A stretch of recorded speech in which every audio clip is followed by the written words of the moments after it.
Good morning. Today we'll be studying the 9th chapter of Hilchot Shabbat in Harambam. And this chapter is going to deal with the melachot of afiyah through bitzi'ah. And just like the previous chapter, this chapter will have 10 melachot, just like the previous chapter. And we'll begin with afiyah. And the reason why Harambam did not include afiyah in the previous chapter with Seder Hapat is because afiyah is very similar to tsevi'ah, and that's a possible reason why Harambam added afiyah with this chapter, as tsevi'ah is included in this chapter as well. And we'll begin with halacha aleph.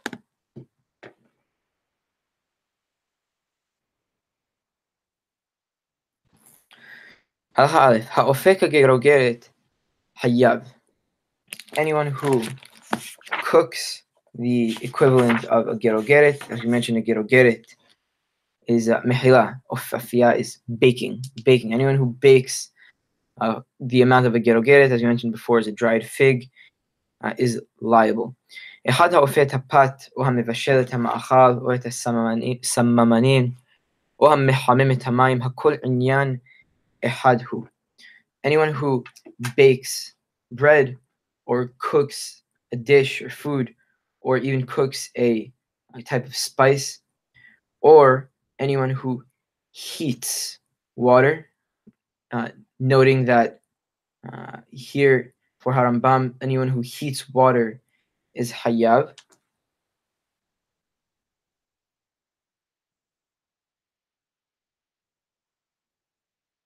And this heating of water obviously has to be a heating sufficient in order for one to bathe in, and it's related to washing as well. Hakol inyan ehadhu, all of these different actions or transformations have the same nature. Shi'ur mehamem et hamayim kedei lirchotz bahen ever katan. The temperature one would be liable for if he heats up water must be hot enough to wash the limb of a child. ושיעור מבשל סמנין כדי שיהיו ראויים לדבר שמבשלים אותו. And the amount that one would have to cook spices in order to be liable would have to be enough that it would have to be enough for some use of the purpose for which the spices or chemicals that he's cooking would have to be used. So, for example, if someone wants to paint and he is cooking different chemicals in order to be used for painting, he has to cook enough of the chemicals so that he can paint. So if he cooks a very, very small amount, he wouldn't be liable. Anyone who puts an egg on the side of a kettle in order for it to be cooked, v'nitgalgela hayav, and it was cooked, then that individual is liable. Shemevashel betoledet ha'ur kimvashel ba'ur atzma, as anyone who cooks by using heat generated from a fire is equivalent to cooking with the fire itself.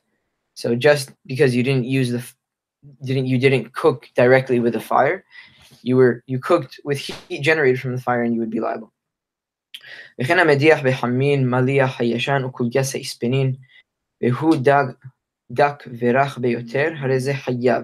And so too, anyone who washes or pours hot water on a salty fish, or something called kulgas ha'ispenin, is a type of fish called sole, and it's a fish that's very thin and very soft. One would be liable for that. As once hot water is poured onto these fish, it is the completion of its cooking, and one would be liable. This has various ramifications, and for example, tea, as one may suggest that pouring hot water on tea would be the gimar bishul of the tea, but we will not make a pesak halacha here. הלכה ג' המפקיע את הביצה בבגד חם ובחול ובאבק דרכים שהן חמין מפני השמש, אף על פי שנצלת, פטור. If someone breaks an egg upon a sun-heated cloth or on heated sand or road dust, just like one might possibly do in Saudi Arabia, where the roads are very hot there, he is exempt. שתולדות חמה אינן כתולדות האש, אבל גזרו עליהן מפני תולדות האור. As the heat generated by the sun is not equivalent to the heat generated by the fire. As we said before, the heat generated by the fire is equivalent to the fire itself, but heat generated by the sun is not equivalent to heat generated by the fire. And despite that, Chachamim prohibited the use of the sun's heat as well. That's why it says patur, as a precaution for the heat generated by the fire. So tolidot ha'esh, tolidot hama, ha'ur, tolidot ha'ur. Anyone who cooks from the natural springs in Tiberias, and anything of the sort is exempt. המבשל על האור דבר שהיה מבשל שהיה מבושל כל צורכו, או דבר שאינו צריך בישול כלל, פטור. Anyone who cooks on a fire anything that was already cooked, or anything that does not need to be cooked at all, is exempt. ד' הלכה ד' אחד נתן את האור ואחד נתן את העצים, ואחד נתן את הקדרה, ואחד נתן את המים, ואחד נתן את הבשר, ואחד נתן את התבלין, ובא אחר והגיס, כולם חייבים משום מבשל. If one person brought the light, the fire, for the light, rather, for cooking, and another person brought wood, and another person places the pot on the stove, and then another person pours in the water, and another throws in meat, and another adds in spices, and another comes up and stirs the pot. Each one of them is liable for cooking. As anyone who does one of the actions required for cooking is as if he is cooking himself. And notice the order that we're using in this portion of the halakha, that the fire is brought, then the wood is brought, and then all of the different items for the cooking is brought. Aval im shafat ehad kedrat. However, if someone first put the pot down, notice how here there isn't a fire there initially. وآخر بنتان التمايم وآخر بنتان البصر وآخر بنتان التبلين وآخر بنتان التأور وآخر بنتان العتيم على الهؤور وآخر بهجيس شنايم آخرين بلاد حيابين مشوم مبشر. The same thing but backwards. If someone put the pot down, and then someone came and poured water, then someone came and put meat, and then someone came and put spices, and then someone came and put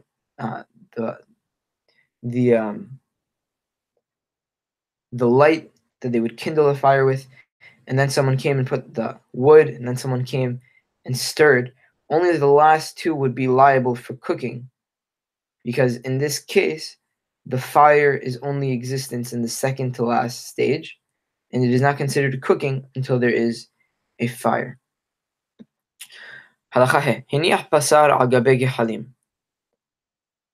If one placed meat on top of coals, meaning roasting, if the meat was roasted, the equivalent of a gerogeret, even if it was 2 or 3 places, he would be liable. If it was not cooked, the equivalent of a gerogeret, however, if the entire piece of meat was cooked halfway, one would be liable. However, if it was cooked half cooked only on one side, one would be exempt. Until the meat would be flipped and it would be half cooked on both sides.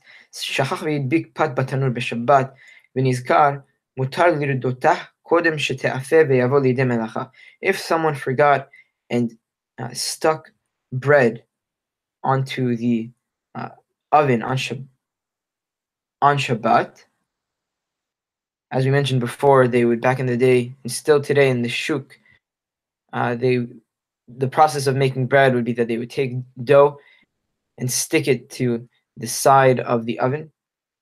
So if one did that on Shabbat and he forgot to remove it before it was baked, one may remove it. It won't be liable for the melacha of afiyah.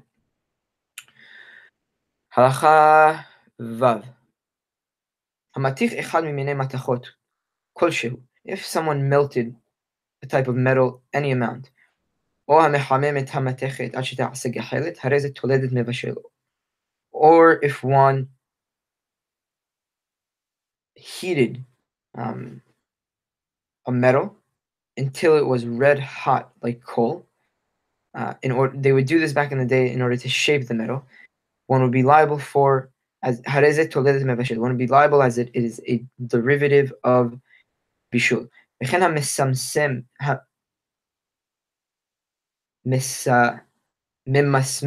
Sorry.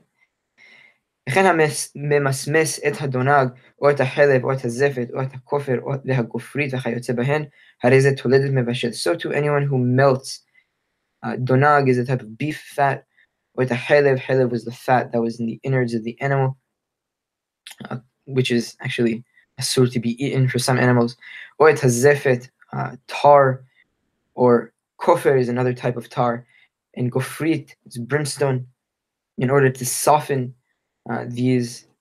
They would do this again back in the day in order to soften it and they would soften it by heating it. And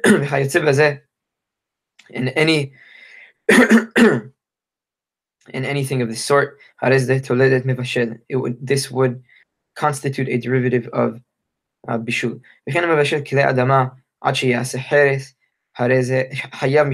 So too, anyone who cooks a vessel made out of earth in order for it to become clay, one would be liable. And again, they would do this back in the day.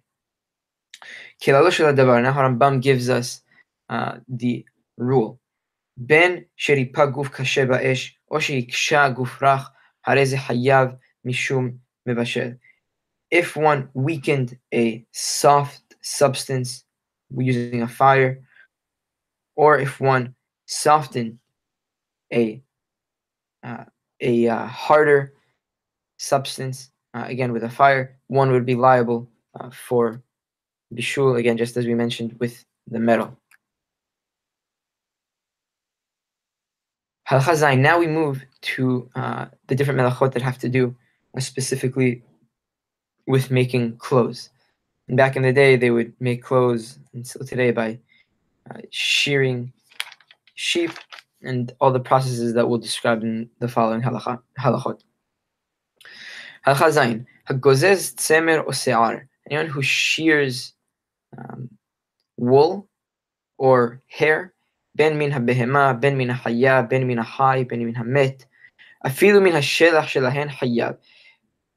If it was hair from a domesticated animal or a wild animal, or from an animal that was alive or an animal that was dead, even if the hair was taken from skin that isn't attached to the animal, one would be liable. Kama shi'uro, how much would one need to shear or remove the hair for one to be liable? In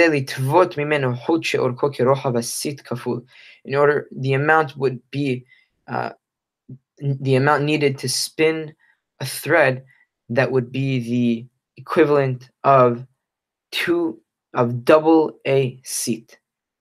How much is the seat? כדי למתוח מין בוהן של היד עד האצבע הראשונה כשיפתח ביניהן בכל כולו. The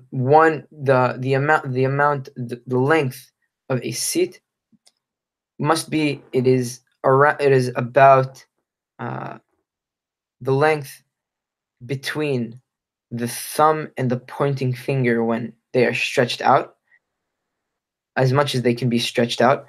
והוא קרוב לשני שלישי זרת, and it is about 2/3 of the zeret. The zeret is the pinky. התולש כנף מן העוף, one who removes the wing from a chicken. הרי זה תולדת גוזז. It would be a derivative of גוזז. התובע את הצמר מן החי, פטור. If one spins wool from an animal that's alive, שאין דרך גזיזה בכך. It is as spinning and shearing rather, is not typically done directly like this. Rather, the hair is first removed and then it is spun. ואין דרך ניפוץ בכך. And niputz is also not typically done by this. Niputz is when they would hit the wool with a stick or with something else in order to separate the fibers of the wool and make the wool soft. ואין דרך תביעה בכך. And spinning is not typically done directly from the animal. Rather, the hair is cut again, and it would be spun after it was cut. Halacha het. Some of these halachot aren't so relevant. However, this halacha is pretty relevant. Hanotel tzipurnav o se'aro o sefamo o zekano. Anyone who removes fingernails or hair either from anywhere in his body or from his mustache or his beard, this is a derivative of geziza, and one would be liable, as geziza is removing hair from an animal. Here, removing hair or fingernails is pretty similar to that. However, it must be done in order for one to be liable. It must be done with a keli, with a type of vessel or intermediary, like scissors or a finger or a clipper or a fingernail remover, whatever that's called. However, if it was removed by hand, ben lo ben le'acher patur. If it was removed by hand by the individual whose hair it is, or if it was removed by someone else, they are patur, they are exempt, but it is still asur midrabanan. So to anyone who removes a wart from his skin, ben bayad ben bikli patur. If it was removed by hand or with a kli, he is patur. Ben lo ben le'acher, if it was done by himself or by someone else, also. Both are patur. Mutar lahtoch yabolet b'mikdash bayad, aval lo bichli. An interesting exception. It is permissible to cut a wart in the Beit HaMikdash by hand, however, not with a keli. However, if the wart was dry, one may remove it even with a keli, and the kohen may worship. Clearly, it is referring to a kohen, as it says the oved, as only the kohanim would do the avodah, and a wart would be considered a mum for a kohen, and if a kohen has a wart, he would be prohibited to worship in the Beit HaMikdash. He would be prohibited to work in the Beit HaMikdash, and the isur for cutting a wart is derabanan because of shivut, and there is no isur of shivut in the Mikdash, as we'll see Bezat Hashem in the halachot of shivut. Therefore, it is permissible for a kohen to remove the wart.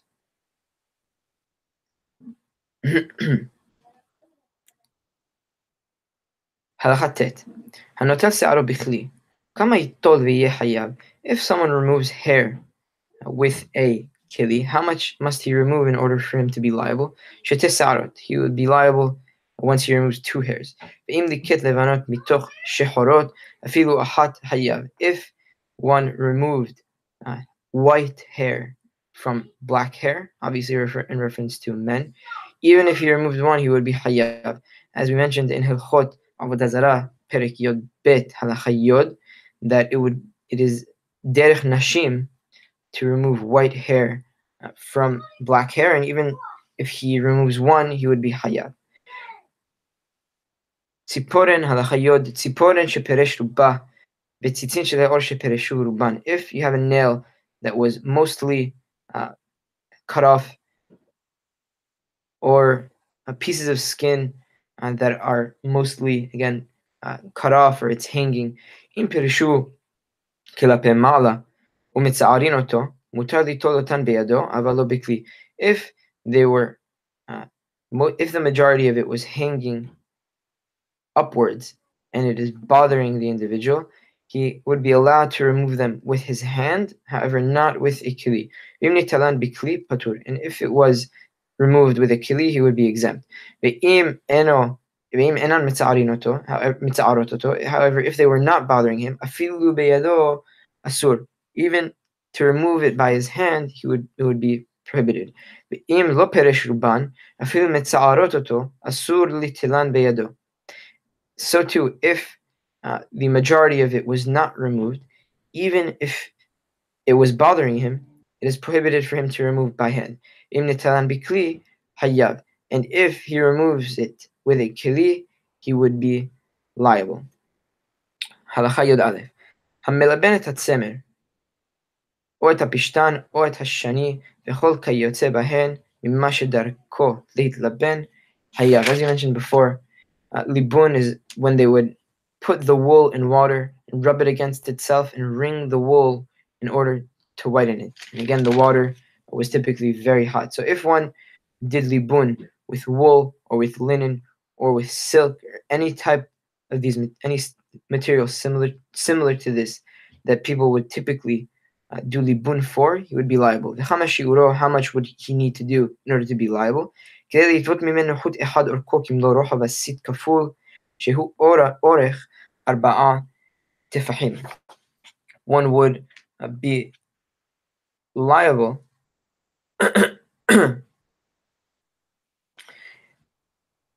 and he would need to, one would be liable only once he does enough to spin the length of a thread that is equal to double the handbreadth of a seat. I mentioned before what a seat is. It is about 4 handbreadths.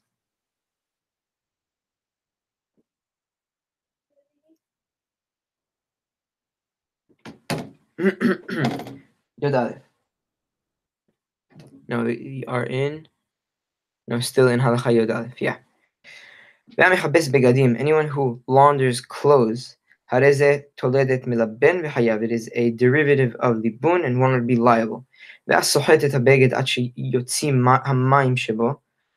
If one wrings clothes, that water comes out of the clothes, one would be liable, as it is laundering the clothes.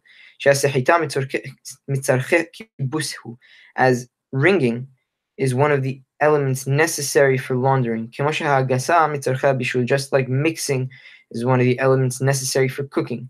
And this is also extremely relevant, that there is no wringing. Wringing is not, there's no wringing when it comes to hair. And this is the same applies for skin, as if one wrings skin or even possibly leather, one would not be hayav for wringing. And again, this is because when they would make cloth,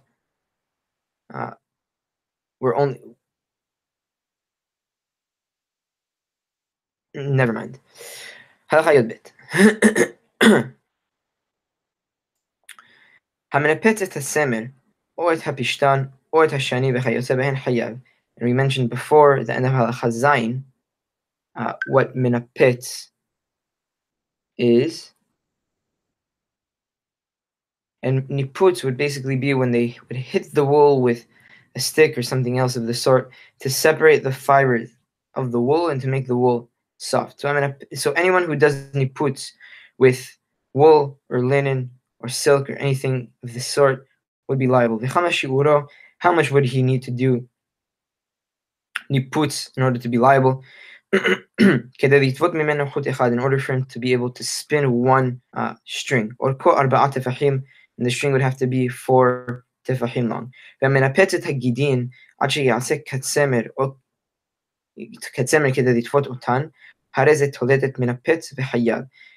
And if someone pounds tendons and makes them in order to make them soft and thin, just like tzemer, a string of wool, in order to spin them, one would be liable as it is a toleda of niputz.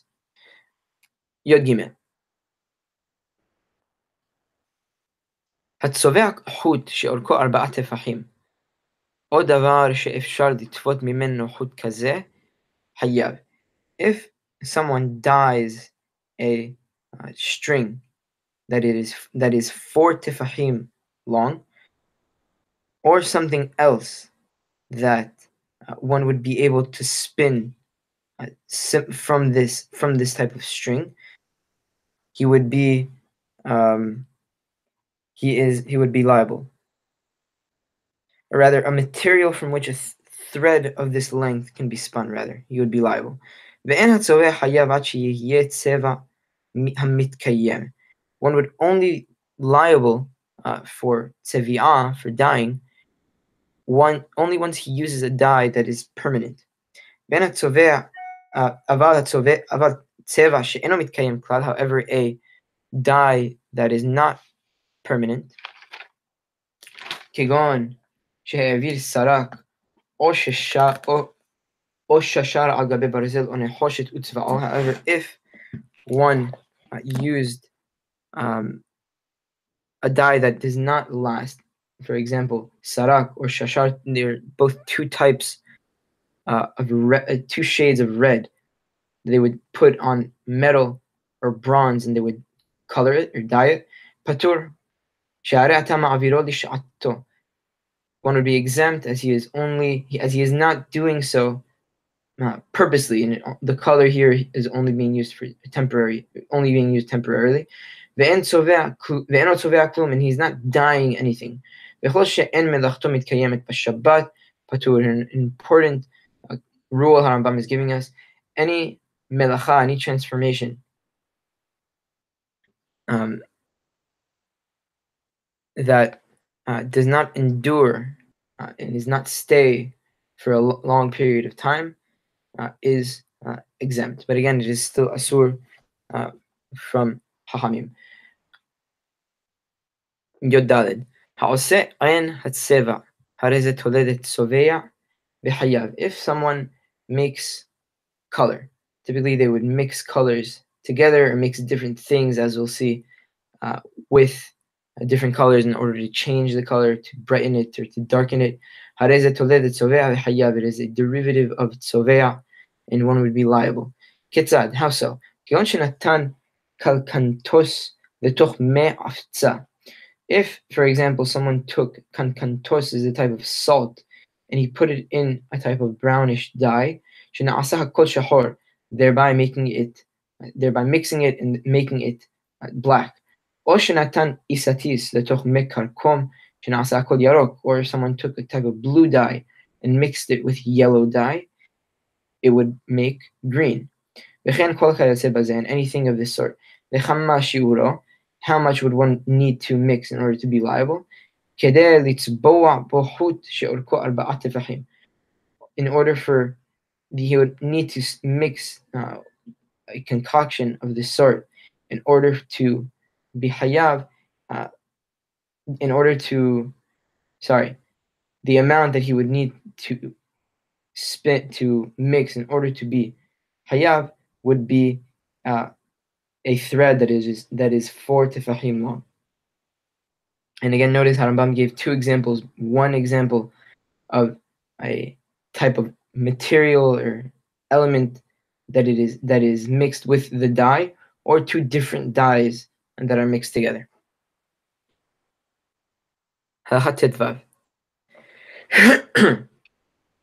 התובע אורך 4 טפחים מכל דבר הנתווה חייב. Anyone who spins a thread 4 handbreadths long out of any material that is typically used for spinning, he is liable. אחד התובע את הצמר או הפשתן או את השיער או את הנוצה או את הגידין וכן כל כיוצא בהן, whether one spun wool or linen or down or hair or tendons or anything of the like. העושה את הלבד, הרי זה תולדת תובע וחייב. Anyone who makes felt, which is strands of wool that were stuck together, that they would use. It is a derivative of toveh, and one would be liable. Vehu sheyeleved davar she'efshar litvot mimeno orech 4 tefachim be'ovi benoni. And this is only, again, provided that he spun 4 handbreadths long of about medium thickness that could be spun from the amount of material that was felted. Halachat Tet Zayin. Ha'aseh shnei batei nirin hayav. One who makes 2 heddle leashes is liable. And again, as we mentioned before, heddle leashes were basically, you can look it up on Google. It'd probably be the best way you can see. It was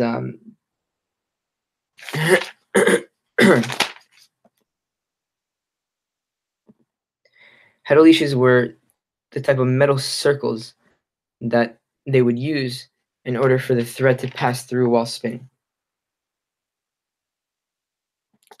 העושה נפה או קברה או סל או סבכה או שסרג מיטה בחבלים, הרי זה תולדת עושה נירין, ומשיעשה 2 בתים באחד מכל אלו חייב. If one makes a sifter or a sieve or a basket or a hairnet or weaves a couch of ropes, this constitutes making heddles.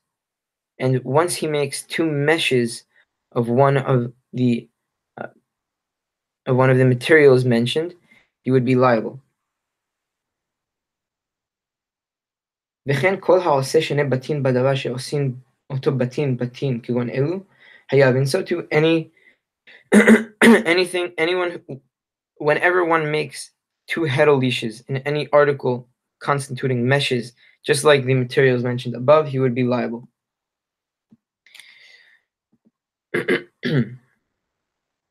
הלכה י"ז. דרך האורגין שמותחין החוטין תחילה באורך היריעה וברוחבה, ו2 אוחזין זה מכאן וזה מכאן, ואחד שובת בשבט על החוטין ומתקן אותו זה בצד זה, עד שיעשה כולה שתי בלא ערב. Basically, the way the weavers back in the day would do it is that they would typically begin by stretching the warp threads according to the length and breadth of the fabric. And they would do so while 2 people would hold the ends of the threads, and a 3rd person would press the threads with rod and lines, and line them up with a rod, rather. Shevet is a rod. And they would line them up properly, side by side, until they all lie in the direction of the warp, and none are crossed. Just a little bit of terminology. Sheti is warp, and sheti is strands that would go vertically. Erev are strands that would go horizontally. And umtihat hachutin kederech haoregin hi hansachat hamasecha. And the way that they would stretch, the way the weavers would stretch the threads and the strings is called hansachat hamasecha. V'zeh hamoteach nikra mesech, and that who stretches is called the mesech. U'shekoflin oto, rather, and when the threads are stretched, it is called mesech. U'shekoflin otah u'matchil lahachnis ha'erev basheti nikra oreg. And once the threads are crossed over, and he begins to put in the horizontal strings or woof into the warp, which is a vertical strings, that is called weaving or oreg. And the person who does the person who stretches is called the mesech, and the person who crosses and folds over the warp threads, and the woof is introduced into the warp. Again, the woof is the horizontal strings. The person who does this action is called the oreg, the weaver. Yod-het, hamesech hayav, v'hi melacha me'avot melachot. The one who mounts the warp is liable, as it is one of the avot melachot, one of the principal transformations that we mentioned. והשובת על החוטין עד שיתפרקו ויתקנם, הרי זה תולדת מסך.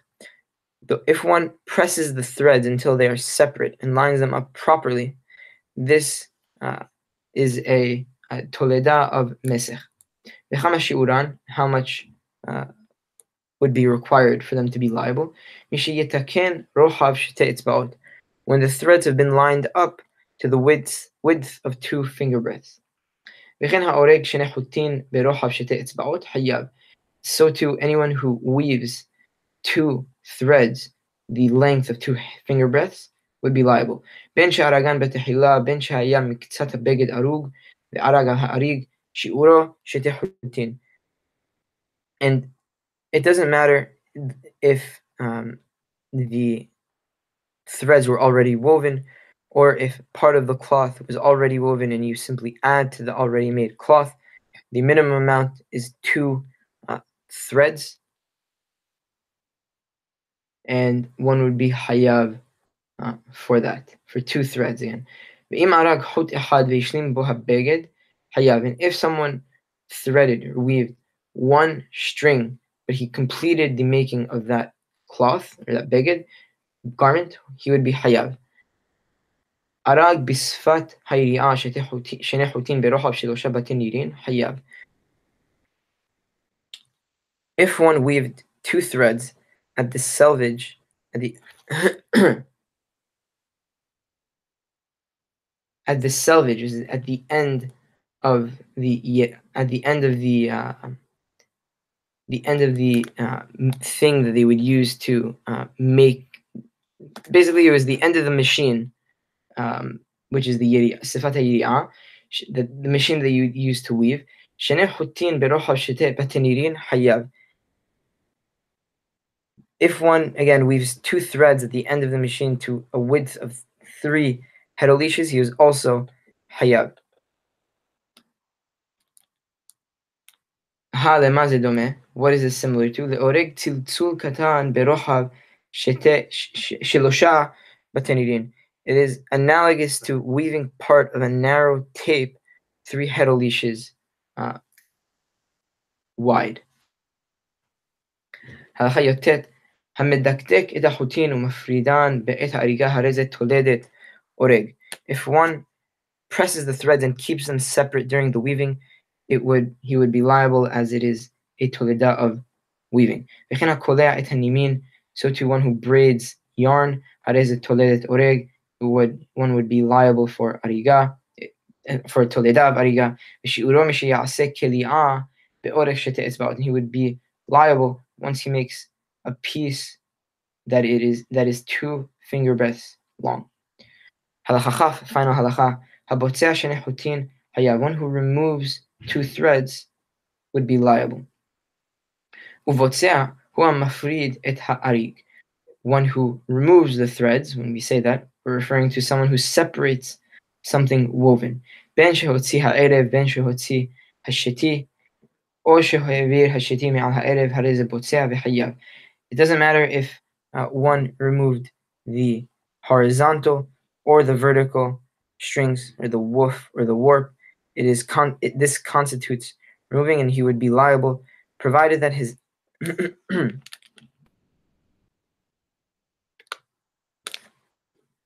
or if he put the sheti on top of the erev, if he put the vertical above the horizontal string, it is botzea, and he would be hayav. And as you mentioned before, any melacha that is done destructively, one would be exempt. So if one removes the threads, it must be for the purpose of fixing the cloth. It's just like those who sew garments that are pretty thin. That they would take apart the strings, and only then would they resew it. And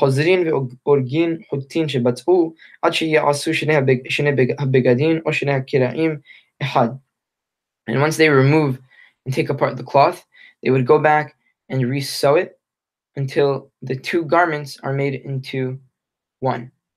והסותר את הכליאה לתקן, הרי זה תולדת בוצע ושיעורו כשיעור הבוצע. And one who undoes a braid in order to fix it would be liable, as it is a derivative of botzea, and the amount would be the same amount that we mentioned before for botzea, which is 2 threads.